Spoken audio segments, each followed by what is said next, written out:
And we're back at the Jackoff Hour. This is your DJ, Easy Dick. I could not do it, dude. It came up before, and I was like, say something else. Say anything else. I couldn't say it. I couldn't do it. What's up, everyone? I am the High Priestess Phoenix. Your spiritual healer, teacher, shaman, seer, oracle, lightworker, Starseed, earth angel, mystic, medium, psychic, witch, guru, yogi, messenger of God, child of God, the Lilith, reincarnated on a Friday. What's up, everyone? In order to keep up with me, you would have to catch what I posted. Oh shit! In my community page. You hear it in every video, but like totally forgetting what the fuck would. It's like a quick flash in my memories. What'd you do? Oh shit! And any videos rolling up into this because it just keeps rolling. Well, what time is it? It's Friday then. Saturday, Sunday. What? Are you guys ready for the madness? Bring on the heat, right? Alright, let's get on to it. Hey, do you like the visual? I thought I'd put you down the pipe hole. Welcome. So fucking authentic. You're never gonna catch that on a regular card read. Taking you down the pipe hole. We're going down the rabbit hole. It's Friday, guys. What does that mean? We're gonna do some shadow work. I'm gonna check the shadow spread. For anybody new, what does that mean? We're going to go into your darkness, the parts of you that you deny, things that have happened that you hide. Going back to it, that's what I posted. Oh, that guy. I was pretty apathetic about it. And when I told my friend about it, he was like, I wouldn't wish that on no one. I was like, dude, that's the same cancer my mom had. And I was like, and they took his lymph nodes, which means he can't sing no more either. Silence. Going back to it, I had posted something about this dude that I knew from, the beginning of my music career. Has stage 4 cancer, and they were sharing a GoFundMe. After a lot of hours and consideration, I sent him an invite to do some fucking spiritual healing. What is cancer? They can't really tell you, but what it is, bro. And you're like, but what about children? Doesn't mean it's necessarily at this lifetime. It is a matter, right? It's an organism that breaks down all your organisms, and they have some word for it all scientifically, right? What it is, though, is it's, like I told him, it's subconscious wounds, bro. It's shit that I said. Confirmation? What is that? I don't know what that said. Hold on a second. It might be important. Importante.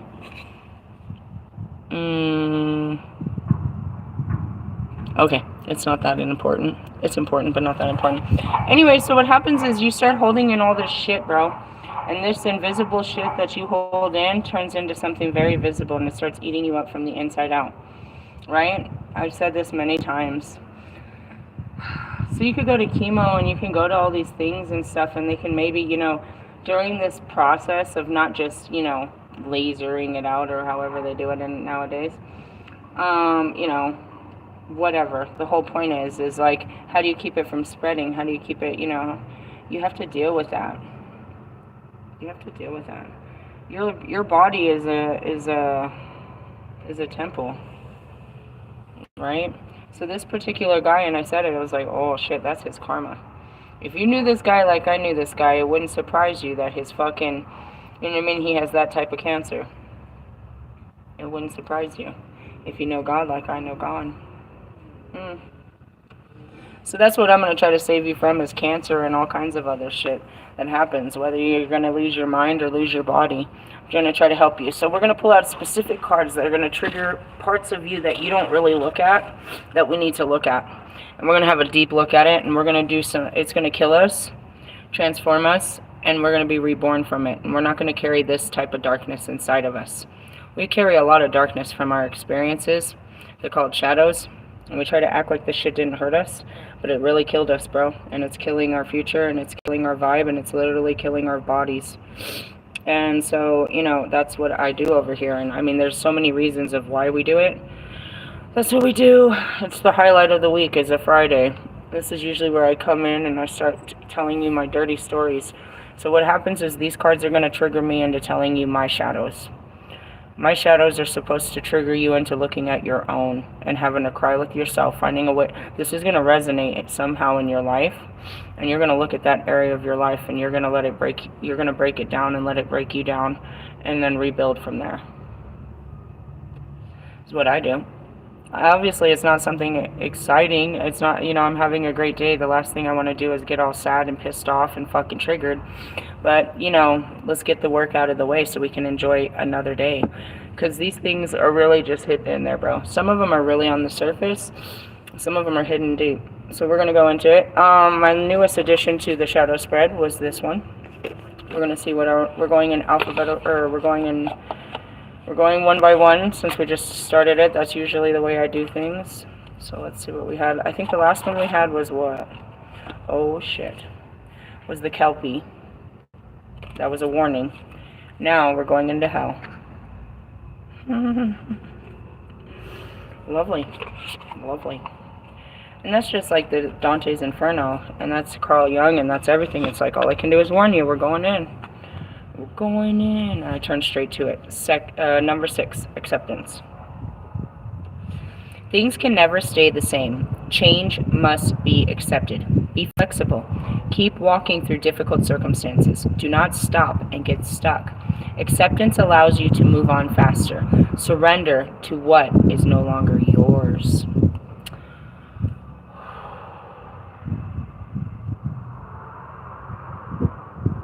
What is yours in this world? Just your feelings. That's not your girlfriend. You want to possess everything, and by these things, by your possessions, you could create this identity of who you are. But, your possessions can be repossessed. That's a good one. Duality, acceptance, and denial. In the Norse afterlife, there were a number of places you might go when you died. If you died fighting bravely on the battlefield, you might end up in Valhalla with the god of Odin. Dying courageously, you might equally end up with the goddess Freya in her hall in the battlefield, which is Volkvangor. Alternatively, you might end up with Hell. Hell is both a goddess and a place. Hell is the goddess of the Jotun, which are the giants, and the daughter of the god Loki. Christian hell, this was not a place of punishment, but an underworld, where people died in a non-particularly courageous way. They went to be with hell, a kind of benevolent middle place. Okay? Now, and I was trying to figure this out with Mr. Plum, because obviously I talk about and I work with things that are against his Bible's teachings. And it got to a place where I got, it got real hard. It's like, how can, how can your book say that you have no access to such places, but yet I'm there all day? Oh, and that's what I wanted to say. Here's something that came to me today, and we are super rhyming. When you put yourself in the space of nothing, or if you just put yourself in an open space, it fills up with everything. Right? Being in an open space allows that space to fill up with everything. And that's why I need to be outside. Be in the open space and watch how that space fills up with time and space. It's quite interesting. But anyways, going back to it, it's like, okay, so according to Christianity, and that's what I kind of discovered with my walk with, Pac and shit. We're still rhyming, Pac? Oh, every day to the date I die. Alright, bro. Moving on.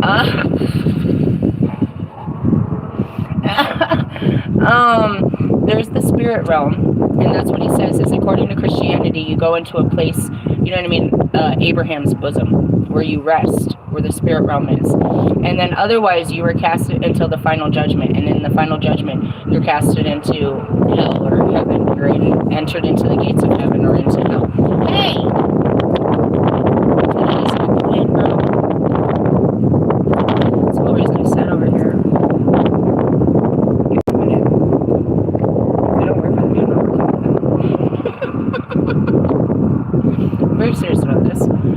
My job, you do your job. Work with me here. Work with me. That's actually why we're facing this way, because the wind was blowing every other way but this way. So I guess I'm working with the wind.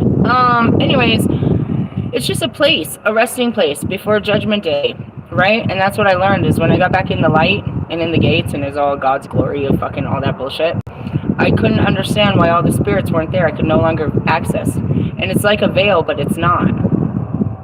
It's like a veil, but it's not. You know what I mean? Because you're blinded by the light. Shut up, I'm not singing all your songs. You know what I mean? So there is a place between this space, and that's when I cried to him. I was like, why aren't you here? So because they haven't opened the gates. And that's some bullshit. And then it reminded me, you know, that's what happened with the Kanyin. You can go in, but there's nobody in there to party with. Everyone you love is still down there suffering because they haven't found their fucking way. It's like, nah, bro, I can do this again. One more time. Here we are to get you guys out of hell. Fucking shit. So what is it? You're in a perpetual place before you get to that space, dude, where you've had the rest, you know, the resting place. Thanks, dude. Chill with the fucking line. You'll keep living out lives till you can clear out your karma, and then you can go to rest into that resting place. And then from that resting place, you can decide if you want to go back to the life, or if you just want to go. If you just want to be infinite in space and time, you'll see. That's a conversation you will have with the Creator when you get there. I'll see you when you get there. Yeah, it's just a place. It's like a conversation and shit, and everybody in space has to honor this conversation. All right. It could be a cold and lonely walk during the... What is this? Did we get that far? No. When people die in a non-particularly courageous way, yeah, it's a benevolent middle place. It was a long and tough journey to travel to hell, and it was considered lucky to finally arrive. It could be a cold and lonely walk, so during funerals, the dead were provided with things to make their journey easier. A sturdy pair of walking shoes, hell shoes, were often funerary gifts. You wanted to make sure dead folk had a good pair of shoes for their journey, lest their shoes break and wear out, and they'd be forced to come back to life as a reverend. You also didn't want to be stuck in the place that wasn't here nor there, because you had no shoes. Despite the pervasive image of the Vikings as savage warriors, history reveals that the martial expertise and penchant for war was only a small part of their story. They were innovative boat builders and navigators and incredible traders and innovators. They held a sophisticated court and allowed women to inherit, rule territory, lead rituals, and even fight in battles, should they wish. They also invited in accordance with wide-reaching mythos and spiritual belief systems that was shamanic, animalistic, and pantheonic, all at once, but went by no formal name. The Norse people simply practiced their beliefs by taking right action in accordance with the stories and rituals passed down through the generations, and the idea that going to hell was part of this. There was a deep understanding and expectance of dying as a part of life, and that's what I said, he's dying. I read his post, I got into it. He said he went from stage 1 to stage 4, like within a month or a couple months. They're going to take, he's got a, you know what I mean, they're going to take out his bladder and everything. He's got bladder and fucking colon cancer, bro. And then it's affecting everything. It's like his life is ending. He has only so much time. Science can only buy him so much more time. You have to come right before you go back there. Otherwise, you're going to have to fucking do this all over again, bro. Although a person shouldn't die in vain or in a cowardly manner, virtue and living good life in service to the society and gods ensured that death could be accepted and a new life in the afterworld begun. And that's what it is. What is it? Dude, this is a total guy that served, you know, fucking Knight of Wands, bro, all the way. That served nothing more than his own manhood. He turned against his brotherhood. Like, I don't exactly know what happened with GBL, but he was there in the beginning. And then he took off and he made his own label and came up with his own brand and started making his own music and said that, you know, he was this and that. And it became this weird thing between the two of those. But again, when I met him, they were a pair. And aside from that, I watched for a while until it just became sickening. And this was a guy, you know what I mean? Like I said, he would post, you know, it was all about, you know, look at me status. He wasn't doing anything for the community. He was all about building himself up to be bigger than others.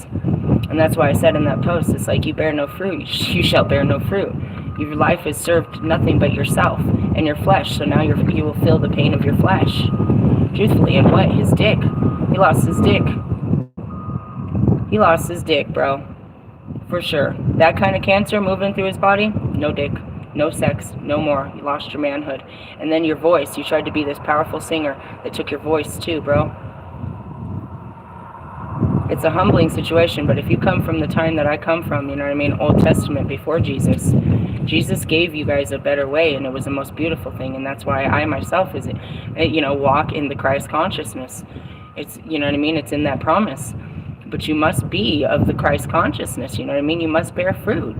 You must be benevolent. You must, you know, not right off the gate, but that's what we work towards. And this is a person that worked towards nothing but material gain in his own name, his own family, his own foundation. He even forced his dogs to fucking, I hated that about him. He has these Corso canines. I don't know. They're very expensive breeds. They're like it's the fucking dog from Harry Potter, bro. That big ass fucking, you know, that dog that Hagrid has.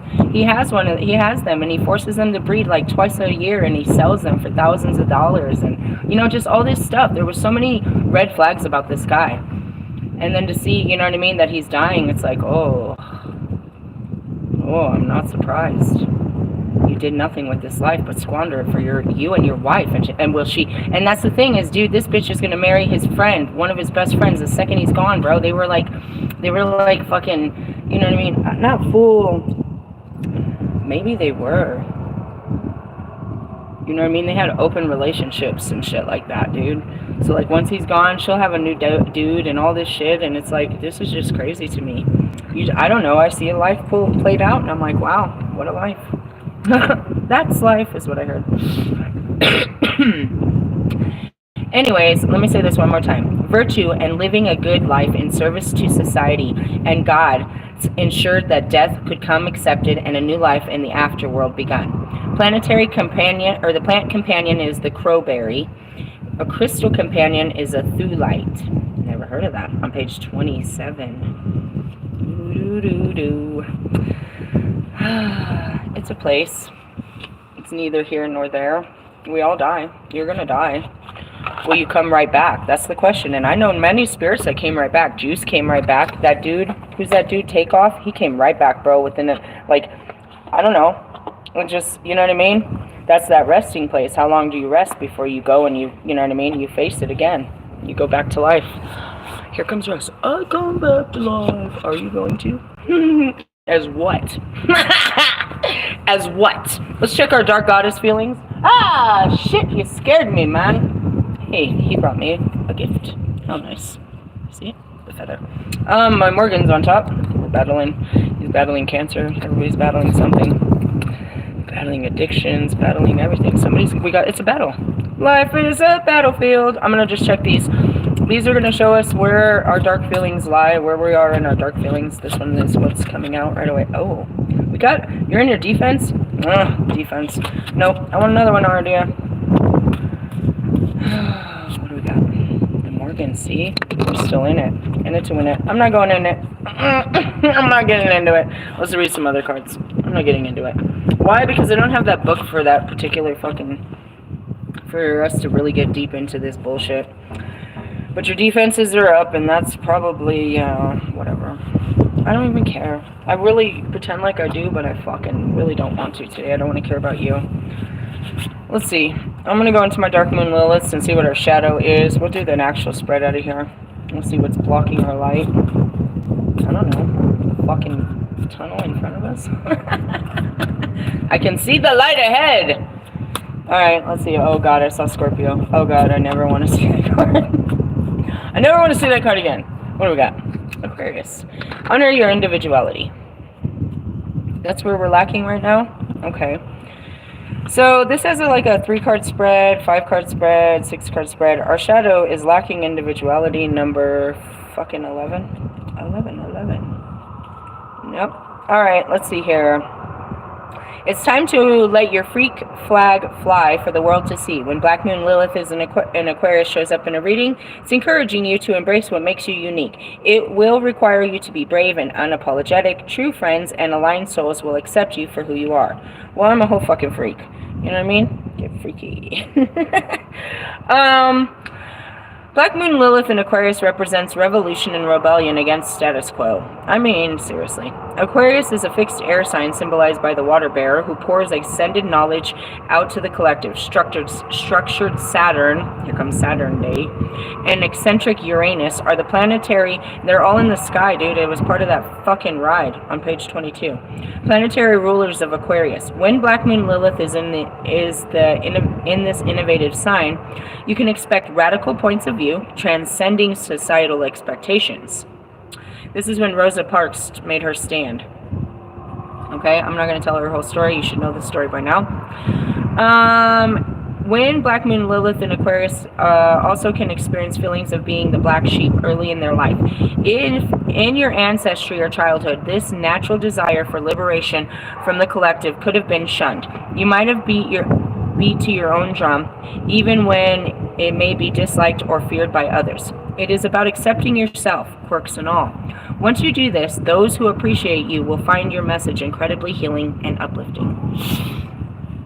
You know, there's still a lot of judgment about my situation, but you have to see that, you know, for somebody that's just finding out, like, wait, what? For new eyes, not judging eyes, it's absolutely inspiring. Because even though my situation gets worse and worse, I get better and better. Happier and happier, more faithful, more hopeful, more joyful, and everything that God puts against me. I'm willing to open the door to disaster and see what's behind it. I'm willing to face my fears. I'm willing to face my memories. I'm willing to face challenge and adversity at any chance. You know what I mean? In the sense of, so, you know, there's those that are judging me because they look at me as a failure. But, you know, you could never sit on such faith and such hope and such fire. You couldn't sit still in the fire. You know, I'm seeing my situation like people could never put on what I put on, but yet I put it on and I make it look good. I make it look easy. I make it look good. In the sense of, you know, why does it look acceptable? And because I'm a fucking freak, first off. And the truth is it's not desperation, and it's their choices. You know what I mean? Self-serving sacrifices in my ascension to understand humility, to understand, you know what I mean, to make those leaps of faith into those rites of passages that were only done by the ancestors. Only the ancestors would lead, you know what I mean, a star child into such things. Again, you know, I don't lack mental capacity in order to maintain, you know what I mean, a typical 9 to 5 and a fucking, you know what I mean, regular lifestyle. It's because of my emotionality and my ability to connect with people on such an internal level that it makes things so difficult. But in the essence of, I'm not mentally ill to where, you know, I'm homeless because I'm ill. You know what I mean? I'm doing this as a self-serving sacrifice during this time of transition, understanding that I needed to go from the highest towers to, you know what I mean, down to the lowest valleys in order to fully grasp the understanding of what my position holds, you know? And that's just it. It's like, if anything, you know, the towers that come to you guys, don't get me wrong, they're hard for you. You're like, oh my God, I don't know what I'm going to do. I've been dealing with those for, you know, ever, to where you know what I mean, when a tower comes, I look at, what are you going to do, God? I look past what's in front of me and I look to God. I just want to point that out, you know what I mean? It's like, you may be disliked or feared by others. It's accepting yourself, quirks and all. Once you do that, those who appreciate you will find your message incredibly healing and uplifting. And that's it. It's like, you can put me anywhere and I'm still the priestess. Any situation, these situations don't make me. They define my character in the sense of my strength, not my weakness. Hey, Jupiter's flying around. We got Jupiter. Jupiter's in the air. Alright. Well, anyway, so that's going into it. We'll leave that alone. I don't want to do too many of these because the air's blowing on me, and I'd like to do something else with my time. So they're asking us to honor our individuality. What was the first one about? Hell is acceptance. That's all that is accepting, you know what I mean? I lost Russ in hell, like, I swear, it was like 2 years ago.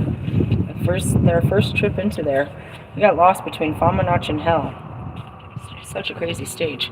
Alright, let's move on. Let's see what stages we're in our dark mirrors. Let's see what's in the mirror. I'm looking at the man in the mirror. We're just supposed to be honoring, you know what I mean, us and who we are and what God made us and how God made us and what it is.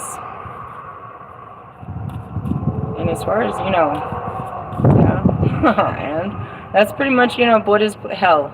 A place where spirits go, or you know what I mean, where you're no longer courageous, nor, you know what I mean, you're not this or that, you're just, that card from last time is on top. Oh, it's me again. Are we in a state of revenge? I haven't looked on the internet to even know why you're feeling so vengeful. What happened? What do you want revenge for now? I don't know. I don't feel it at all. I've been off my shit all day, to be honest. I have not grounded fully. I've been foggy all day and just kind of walking on sunshine, to be honest. What was that? I hope to God that wasn't one of my cards. Let's see. You think it was? Fuck. Hold on a second. I don't know. Do you think it was one of my cards? It came from next to me. Oh, man. I'm not going to put my card out if it's going to do that. I'm obviously going to go chase that down, paper chase, and find out what that was. Alright, I'm going to hold the card for you. Yeah, this is about right, the Wayne Gibson. You're in a stage of anger. Going dark. What if there was a place where there was no more time for words? No more sense of bargaining or negotiating. No more survival instincts to accept the fear or ponder consequence. A place where we can reach at a limit of our abuse. With the last spark of our dignity surges up a powerful black flame. We cry, we hurt, and we strike to destroy. We destroy not for ourselves, but because we are gone. We destroy for the fairness of the world. We destroy because if there was no sweet justice, then at least there'll be cruel revenge. We destroy for those who came earlier and for those who would come later. We destroy for all. We destroy, we forsake ourselves. There's no going back, because coming back from that requires much more than force. It takes time to take arms against a sea of troubles, and by opposing end them. There's no white night, but there can be a black storm woven by fallen angels. I'm not there. Vengeance can come upon you at any time, though. Wanting revenge for something, it's not yours, though. It's not yours. That's what I just said. Nothing of this world is yours. That's not your boyfriend. That's not your job. That's not shit. You're going to go after something, you know what I mean? It's not yours. As Lilith, oh, God.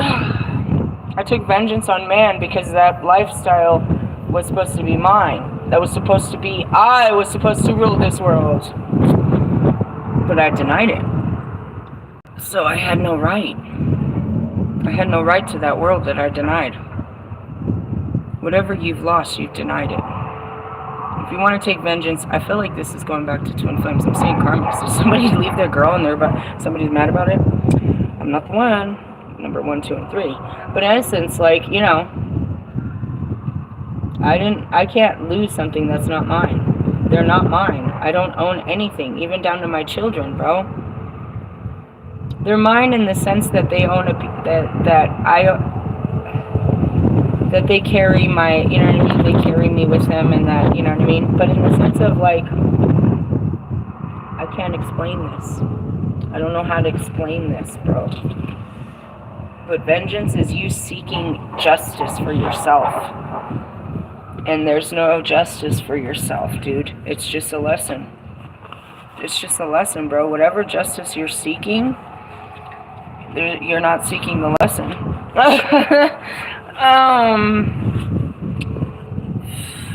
You want payback. That's what revenge means, is payback.